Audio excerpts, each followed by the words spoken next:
Our next storyteller coming to the stage is the reason we're all here tonight. He's the creator of Shoot 'Em Up. He's Chicago's favorite son. It's Monte LaMonte.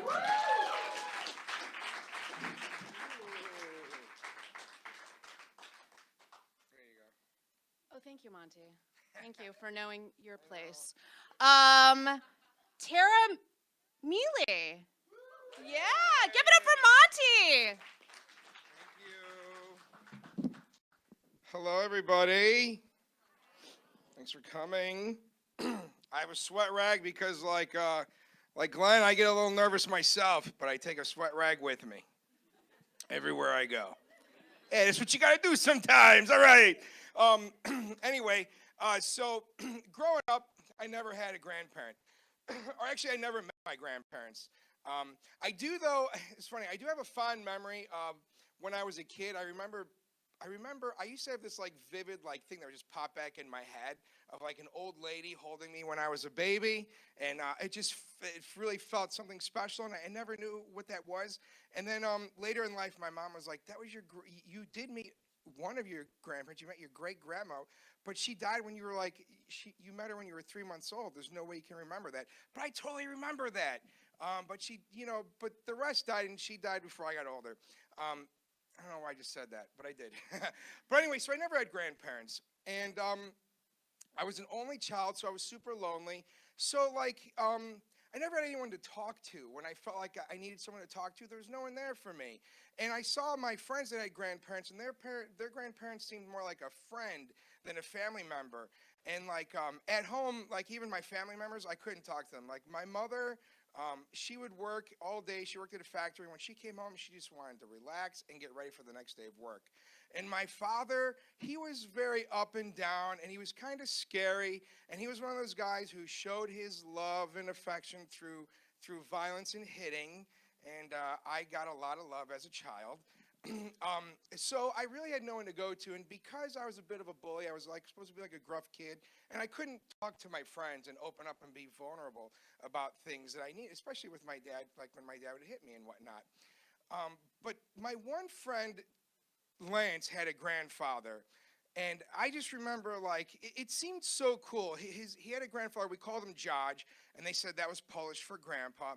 And it was so neat. Like he would pick us up, and he would take us like because he was older, he had a car. So like he would drive us to the mall and drive us to parks and drop us off at our friends' houses. And with just one phone call, he'd be back to pick us up. But the real cool thing, and I felt most important about George, was he would also ask us questions about us. When we were children, and no one else did that, and it was really neat. Like every now and again, I'd feel like get a little bit out, and I'd get to talk to him, and that was really special. So my dad had this job for a short time, and he would clean apartments. And I lived in a very shitty neighborhood on the west side of Chicago, and my dad cleaned apartments in a nice neighborhood on the northwest side of Chicago. So every now and again, my father would take me with him when he would go to clean apartments. And I actually liked going with him when he would do that because then he would be like in a good mood. And I think it's because we were going into a nice neighborhood. He knew he was going to make some money. And it was fun to be with him then. He really didn't talk to me too much, but he was in a good mood. But the one thing that was really neat about going with my father was we took the bus and then we had a short walk. And on our short walk, we would always pass this one building that looked like an old people's home. And there were all these old people like hanging out in front, like walking around or being pushed about in wheelchairs and whatnot. And for a kid who wanted a grandparent so bad, this was heaven. I was like, this is the best. And it was so awesome. And I loved that so much. And I really was like, I want a grandparent. Like, it was heaven to me. So one day I'm hanging out with my friend Huey. It's the summer of 1985, and I'm 14 years old. And Huey was my one friend I could be a little bit vulnerable with. He was kind of like, he was a kid I played D&D with. He was a kid we would drink big gulps together. And I remember once in 6th grade, he let me fart in his face. So I felt like, we just had this bonding. Like, I felt like I could say anything to Huey. It didn't matter, And I opened up and I was like, oh man, I really want a grandparent. And he was like me too. He didn't have a grandparent either. And I was like, hey man, I've got this idea. there's this place near where my dad works where there's all these old people. How about we go there and adopt grandparents? And Huey, like being the good friend that he was like, sure, let's do it. So we took the bus from our shitty neighborhood, and it was like a journey. Like, we went from the shitty neighborhood, we went out to the northwest side of the city. It was wonderful. It was like the trees seemed greener. And then we get there, and it was the old people's home, and they were out. And I was like, oh my God, we're here, and we're going to do it. And I remember we get to the door, and I was very anxious. But I was like, you know what, we're here. Let's just go in. And we push the door in, and we get in, and there's exactly what I needed. There was a very jolly, welcoming-looking lady at the desk. And I went up to her, and she said, can I help you? And I said, yeah, me and my buddy are here to adopt grandparents. And she just smiled, and she was so happy. And I was like, yeah, you know, and she goes, well, tell me a little more. And we had a little bit of small talk, and she agreed to help us. And I said, oh, and by the way, I want a World War II guy, you know, because even though my fond memory was of my great-grandma, but, you know, Chicago, you got to be tough, you know. So I was like, I need a guy, you know, from the war. So she was like, all right. So she leaves for a moment. And then after a few minutes, she comes back, and she's all smiles. She found 2 candidates for Huey and I. And it was wonderful. And she took Huey to his grandparent first, and then she took me to mine. And I remember I get to the door, and I'm so nervous, like I am now. I'm sweating bullets. And then we open the door, we go in, and it was like, and there he was. And he immediately said hi to me and asked how I was doing. He broke the ice right away, and I felt very comfortable all of a sudden. And then, but I looked at him, and he was, like, really thin, and not like Jodge, because I don't know if I mentioned, but Jodge was, like, kind of, he had my body, sort of, but short. You know, and I just pictured grandparents being stocky or whatever. But Carl was, like, he was tall and thin, and he was in a bed with a blanket, and he actually never got out of the bed for any of my visits. But I didn't mind. Like, I had a cousin Tricky when I was a kid, and he was real thin, and he was cool. So fucking A, you know, Carl's cool, big deal, you know. So we start hanging out, and we start talking, and it was really neat. And the first visit was really cool, but I got to tell you the truth. Carl talked more about himself, you know what I mean? And he talked more than I did, but I was like, oh, whatever. But what I do remember about him, though, in the first conversation, which was really funny, was he really talked about how much he hated his kids. And he said because they didn't visit him, but his nieces and nephews visited him, and he hated them too because they reminded him of his kids. And I was like, God, you can't win with this guy, you know?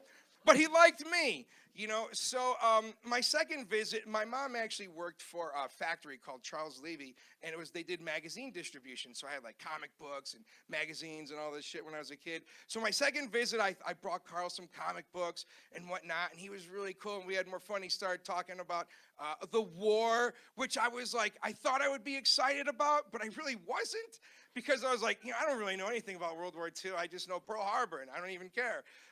But it was still like, you know, the conversation was exciting, and I was, of course, waiting to get back to me, because I was there because I needed someone to talk to, and we talked more about me. But the third visit was the one where he really spoke to me about me. And I remember the one thing that stuck out was he specifically said about my father. And he said, don't worry about your dad. He says, I know it sucks, you know, that your dad hits you and whatnot. He says, but you have to understand, some guys just don't know how to show their affection and their love. So they show it through violence. And the truth is, as a kid, I didn't really understand that so much, but later in life I did. And it was really neat to hear it then. And I just loved this guy. He was so neat. So for my fourth visit, I was like, fucking A, man. And I asked my mom to get some, like, guns and ammo books from her work. So I was like, he's a war guy. He'll love this. And I go there for my fourth visit, and I have these guns and ammo books. And I remember they had like a tank in there, something stupid. I was like, he's going to love it.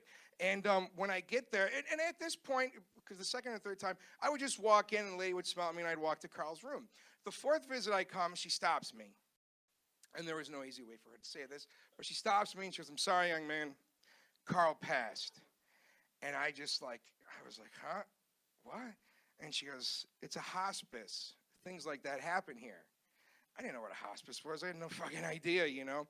And I went numb, you know, and I didn't know what to do. So I just, you know, I just turned and walked away. what do they call that? An Irish goodbye, right? That's what I did. I just, boom, I was out. And I was numb, and I was so confused. And I remember I was so mad at myself for going, like, why the fuck did I do this? I shouldn't have even done this. This is ridiculous, of course. This is so stupid. You know, like, I was so mad at myself. And, but I remember, like, I didn't cry. And I wanted to cry, but I didn't cry. And I thought, you know what? I didn't cry. It must not have had an effect on me. But I realized later in life it had a very big effect on me, because now it's like, it's the whole reason, like, I don't want pets. You know, I don't want anything to die before me. My wife, she's 11 years younger than me. It's for a reason. I mean, I love her, you know, but she better die first. You know what I'm saying? You know, he was my friend and my grandpa, and I did love him, and I did learn a lot from him in those short visits. And now that's why it's very important to me when I meet children. I always make sure, one, to be super cool and friendly with them, but I always ask them questions about themselves and how they're doing. Hey, Timmy, how was your day? All right, my name is Monte LaMonte. Thank you so much.